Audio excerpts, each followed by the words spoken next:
Hi, hello. Welcome to another episode of Isaiah's Newsstand. Let's see, any updates between the last episode? I did go out actually. So a bit of a food corner, more drink corner. Went to a spot called Twin Peaks.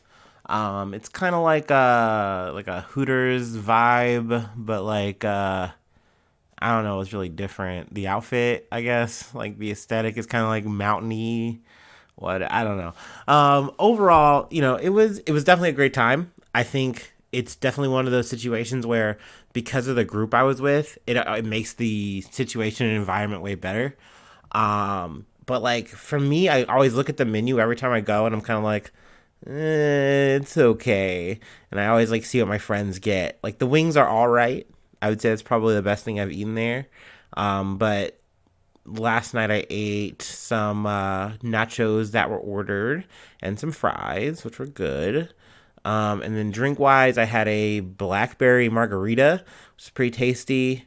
And then we did some shots and stuff like that, like lemon drops, tequila shots. And then they were going off on some other stuff. But yeah, it was a good time. Good time. Good vibes. But other than that, nothing too crazy to update you on in my life. So let's get into some news. I did have an update on the Djokovic situation. I think it's going to be the last for a while, maybe. But essentially, his appeal was denied. He left this afternoon to Dubai, which was, I guess, the country he flew out from. Essentially, not nothing too much like to report. He took it, pretty well on the chin. He's like, he was upset by it, but he understood, he respected the ruling. And I think really the only big issue is that he might get a 3-year suspension in terms of like not being able to travel to Australia. That might happen with the visa. They might not do that though. And then also in terms of the tournament, it now leaves open an open spot, which goes to what they call the lucky loser. I learned this from ESPN, kind of just grazing the article real quick. But I guess essentially, it's almost like a loser back buy-in or some kind of situation where it's like, hey, you take an L, but you're not out of the tournament type thing. So that's kind of cool. But some new news.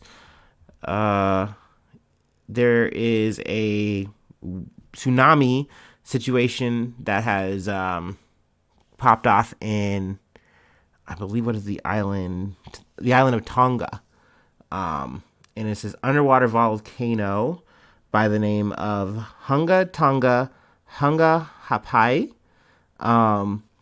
It essentially erupted, and it, like, from that eruption, has caused like big tsunami waves and stuff. So essentially, Japan and then in Hawaii have been really dealing with like just tsunami weather, which is crazy. So that kind of popped off over the past 24 hours. So our hearts, minds go out to the families, people involved over there. Definitely very crazy. But if there's any more updates on that, we will definitely keep you posted. And I got this from the BBC News. If you ever want to get like the actual stats or whatever and see some more pictures and whatnot. Also, there is some news coming out about some student loan stuff. At least Navient. But they reached a 1.85 billion predatory student loans accord. I got this from Bloomberg Wealth and Equality section. That's a mouthful, especially coming out of Bloomberg. But essentially, an 1.85 billion settlement was reached with 39 states and agreed to cancel about 66,000 student loans to resolve claims that the company used predatory lending practices. So, I mean, that's a pretty big deal. I know it's still shitty that Joe Byron didn't, forgive those loans, didn't cancel that debt. But it is good to see that at least some of the loans that were like just doing shit that was really locking up people and like just completely cutting off their future before it even started in college, from getting any money, because you can't get out of those kind of money holes. I don't know if some people do know this or not know this, but when you even go out to even file bankruptcy, you can't even shed off a student loan. Like, it's stuck to you. The best you can do is kind of defer it for some times. You can kind of dodge it. But I mean, at the end of the day, the interest is going to wind up piling up, and it just makes it even worse. All the while you're trying to deal with the normal stresses of life and getting by. So it's like, even though you might even be going for a great job career and you go through college and you get it, now you still are shackled with all of that debt. And, you got to make your living. Like, you haven't even got your first paycheck. You haven't even gotten your job yet.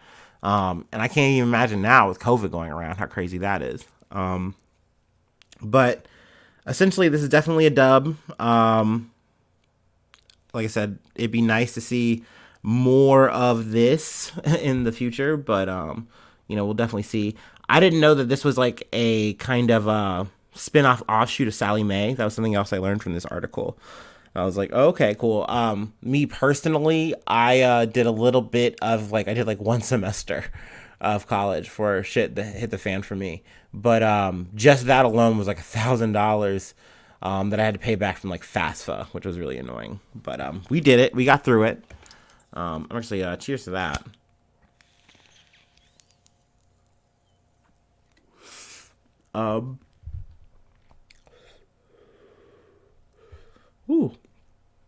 But I got some more news. There was another update, or not update, but I guess you could say some breaking news that popped off overnight. Popped off is a bad choice of words, but I said it. I got this from the Fort Worth Star-Telegram. The headline is, Texas officials say all hostage safe out of Coreyville Synagogue. Hostage taker dead. So I didn't get the name of the person who was holding the people hostage in the synagogue. But essentially, they were doing a live stream on Facebook for their service, something, a lot of church services are doing now with COVID and everything like that.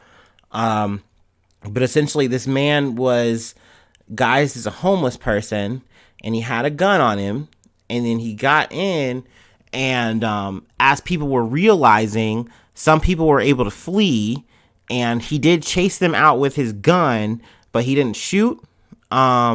But then essentially he did go back into the synagogue and hold about 4 people hostage. And in that situation, the cops came.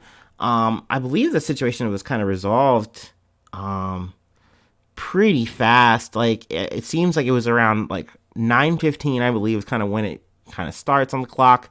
And then it seems around, about 10:15, 10:12, it's all kind of resolved. 10:15, it's all kind of resolved in terms of what happens next. But essentially, he's talking to a negotiator. I'm not sure if in that conversation he does get the chance to talk to his actual brother, but he is kind of saying some things. And I only got to get snippets of what was said, and I didn't deep dive because kind of just how it was kind of resolves. But essentially, he is talking to them, or he's talking to the negotiator. He's saying, "Hey, I know I shouldn't have done this, but this is what's going to happen. I know I'm probably going to die now." But he's like, I'm glad no one's hurt so far or anything like that. And then he also goes on to mention some things about freeing his sister, which goes by the name of, let's see if I can pronounce it right, Aafia Siddiqui.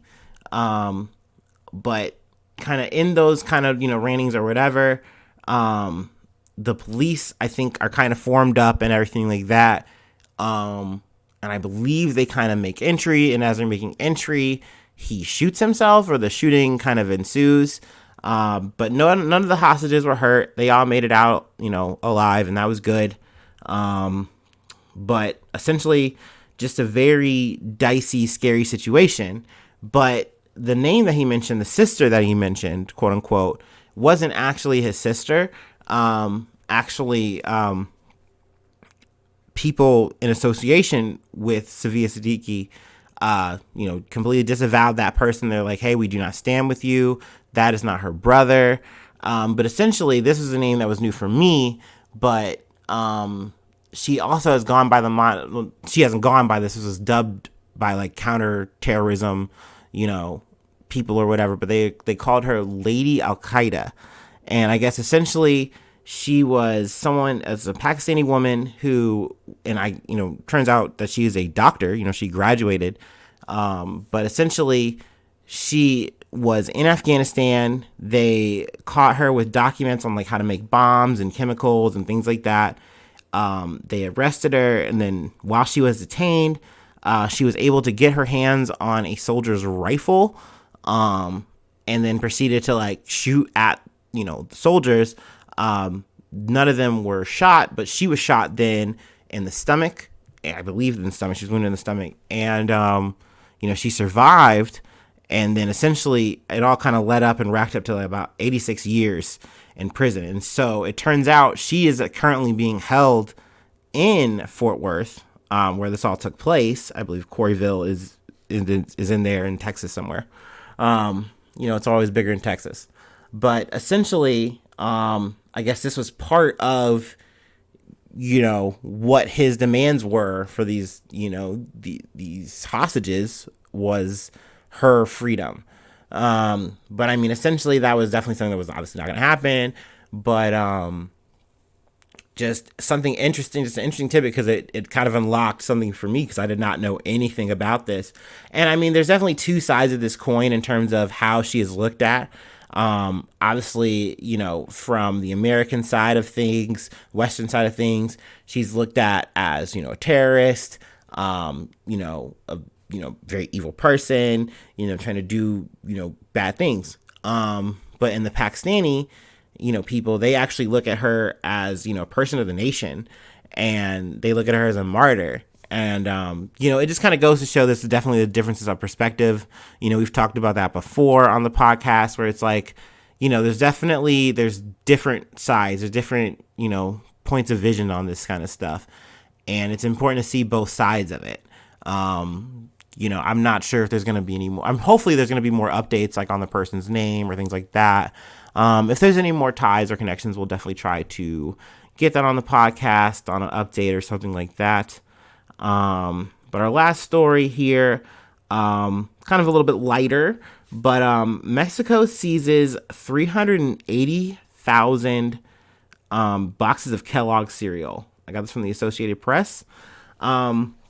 Essentially, Mexico seized boxes of cornflakes, Special K, and other Kellogg's cereal, claiming the boxes had cartoon drawings on them in violation of recently enacted laws aimed at improving children's diets.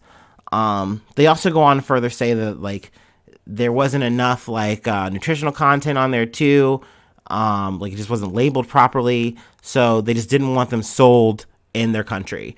And I applaud them, because hell yeah, they shouldn't be selling that shit anyway. It's bad, schlocky ass fucking crap. Now don't get me wrong, I'm gonna eat it and cover it in sugar, because I'm not trying to live for a long time. But it's good to have those kind of I guess you say laws, just trying to make sure that you're keeping everything on the level for the kids eating your food, and hopefully I guess we take a lesson out of that maybe.